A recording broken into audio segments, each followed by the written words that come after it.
Boy, do we need this book. There's a lot to keep track of. And the fact that this book exists is a commentary on the historic nature of what's happening right now with a man who was president, wants to be president again. So can you talk first, Melissa, just take a step back and what you wanted to accomplish with this book, which is sort of walk us through it again and explain what it all means. So we are law professors, and then we come on at night on MSNBC and explain the law to your viewers. And this is a moment where Americans are going to be watching these trials, and they may not have law degrees, or they may practice law but in a different area. And how do they make sense of these indictments? How do they make sense of these unprecedented times? So we wanted to collect all of these indictments to really granularly annotate them so people could follow along and understand what the trials meant, what was going on during the trials, what the indictment charges mean, and then relate it back to their own understanding of what these historic times mean for them as they go to the ballot box in November to likely weigh in on whether or not they, a jury of peers, are going to accept this person as their president going forward. It's difficult enough for us, Andrew, who cover it, and for you, even as a brilliant legal analyst, I'm sure, to keep track of all this. People living their lives go, okay, I know there are two things going on in New York, his businesses and the hush money payment, and then there's Georgia, and then you got the federal cases. It's just a lot to wade through. Exactly. So the idea is that you have this, so that as the Manhattan case is starting, you can turn to the Manhattan chapter and you can read, here are the charges. What do they mean? What does the language mean? How do you put it in context so that you have this? Who are the people? Just to the cast of characters. There's such an important moment right now where what's happening in the courts is so relevant to what's happening sort of in the real world. And as Melissa said, in the decision that everyone's going to have to make. Our job, as we do daily, is to try and translate that for people. So this is really trying to demystify that process so people can keep dipping in and saying, okay, I understand what's going on. So, Professor Murray, let's turn to some of the cases, and let's start with the one that is on the horizon, the New York case, the hush money case, just now, less than a month away from scheduled to start. What are a few things that you have in here that we need to know? So I think one thing that's really interesting about the New York Manhattan DA's case is that it's sort of an amuse-bouche for what comes later. And I think Alvin Bragg has begun talking about it in this way as well.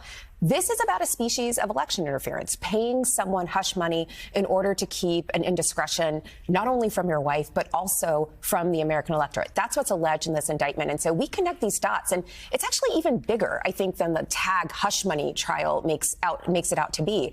You know, this was a situation where you were not only paying hush money, falsifying business records to do that, allegedly, but you were also involving a media titan, the National Enquirer, as part of this catch and kill scheme to keep these indiscretions from the American public. And so you see this laid out in Manhattan DA's indictment. It's going to play out in the trial. But more importantly, it also relates to what later comes in the other indictments and the other trials that may also happen, because this is sort of a precursor to what's also charged in those other indictments. Again, election interference, only this time on a much broader scale. Andrew, as you point out in the book, some of these checks are alleged to have been signed while Donald Trump was in the White House, while he was president of the United States. So we know that his defense team is filing all kinds of motions and trying to keep Stormy Daniels and Michael Cohen off the witness stand, and on and on and on.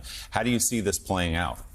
Well, what's really interesting, when we were writing this, we were noticing that this is about criminality that's charged for before he was president, while he was president, and after he was president. I mean, this is sort of an incredible array of crimes. Let's take the Florida case, where he recently filed another motion saying that he's immune. But of course, that happened after he was president. So if you think the D.C. case was sort of outlandish to say I can kill people without being held criminally to account for that, this is actually saying in a case after he is president, oh, you know what, I can do that too. And I suspect he would like to say, even before I was president, I can do it. Those are all not great arguments, but they buy him something, which is delay. We're sitting here today waiting for the Supreme Court to decide whether Judge Chutkan in the D.C. case can give that a green light. And that is what he gets, even when he's making arguments that are plainly frivolous. And then one thing Melissa and I have really talked about is it is important to, even though we're keeping an eye on sort of what will ultimately happen in criminal trials, Donald Trump now is telling us who he is by the arguments that he is making about saying the president should not be held to be criminally liable for, killing people, or he can take classified documents and that should be legal. That is telling us now something about who is running for office. Yeah, and the immunity question, Mika, Donald Trump effectively said, yeah, actually, I think I could use SEAL Team 6 to take out one of my political opponents and enjoy immunity to do that. Yeah. Yep. No, he said that, and it just doesn't make any difference among Republicans, but put that aside for now. Andrew, I'm curious, because you mentioned that he has this delay tactic, he buys time. Are any of these criminal trials, do any of them pack a consequential punch if convicted in time before the election, or can they all have time be bought on them by the attorneys and delayed and delayed and delayed? So I think I would say that in the prediction mode, I would say Florida and Georgia are ones that I would not put my money on them happening before the general election. But I do think that obviously New York is about to happen, and that is going to go forward. And I think D.C., depending on what the Supreme Court does, and sort of the betting is that they're not going to take the case, and so that would also allow that case to go forward.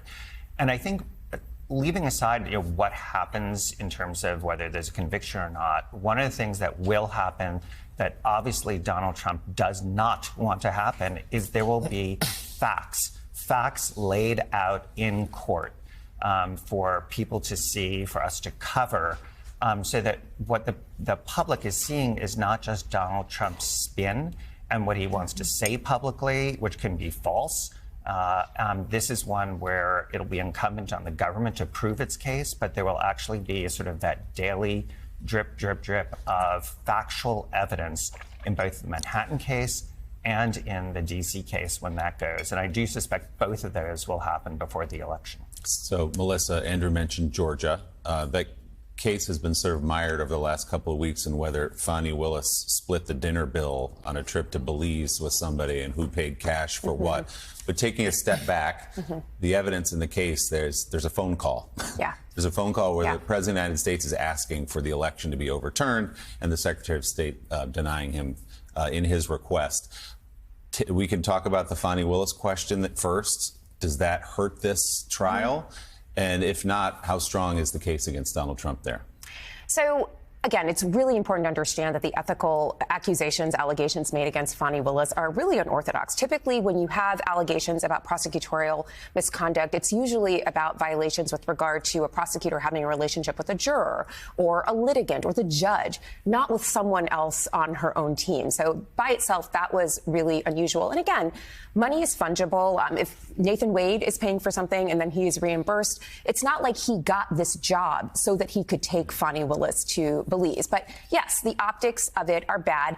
And they're intentionally bad because the end game here is because this case is so strong, because there is that phone call with Brad Raffensperger, that this case was actually one that could result in serious criminal time for Donald Trump and the 18 other defendants. And we've seen from the beginning an effort to limit her authority as prosecutor. There was a formal administrative effort to do that. It failed. And now we are turning to this ethical quagmire that's been ginned up. And it could result in her disqualification. I don't know that it will because I don't know that it rises to the level. But at the very least, it does muddy the waters, put some chum in the waters in Georgia that may make it more difficult for her to prosecute this case before a jury of 12 men and women who have to weigh these charges. So, Andrew, the case that sort of slipped from the headlines is the one about the classified documents. And there are some valid reasons why that one's moving more slowly, because they are classified documents and there are clearance issues. But the former president also drew a pretty Trump-friendly judge. What's your assessment, and what does the book tell us about that case? Does it remain perhaps the most open and shut, but also so tentative because he can make it go away if he's elected again? So the two federal cases, the Florida case and the D.C. case, are ones that the president, even if there's been a trial, he can tell his Justice Department to just get rid of it. Now, he would need to have court approval to do that, but there's limited authority for the courts to say no. I agree that because they're classified documents, there are reasons that the case would be slower to deal with those issues. I don't think it justifies the pace that it's been going on, which is somewhere between like turgid and moribund. Glacial. So we could add like our thesaurus of slow. And there now are numerous reasons that have been given to Judge Cannon to keep it on that very slow pace, including, as I mentioned, this immunity argument, even though this is conduct that happened after he was president. So there really is no claim of immunity because he will then appeal that. And the same process that we're seeing now in D.C. is something that we can see in Florida. So there's ample reason for Judge Cannon, if she does what she's continued to do, to slow walk that case and essentially have a de facto veto on those charges. Can I say one more thing about this? I mean, and this is something we talk about in the book. Like, lots of people are wondering, how did he draw Judge Cannon again? And that's a factor of politics. There are 3 vacancies on the Southern District of Florida. The problem is that Florida has 2 Republican senators. So anytime Joe Biden wants to nominate someone to fill any of those 3 seats, there's pushback. And those senators won't give their blue slips. So those seats remain empty. And when this case goes in the hopper to assign a judge, there's a 1 in 3 chance that it's going to be Eileen Cannon. So that's a politics question. And it's something that we explain in the book so readers have that background context.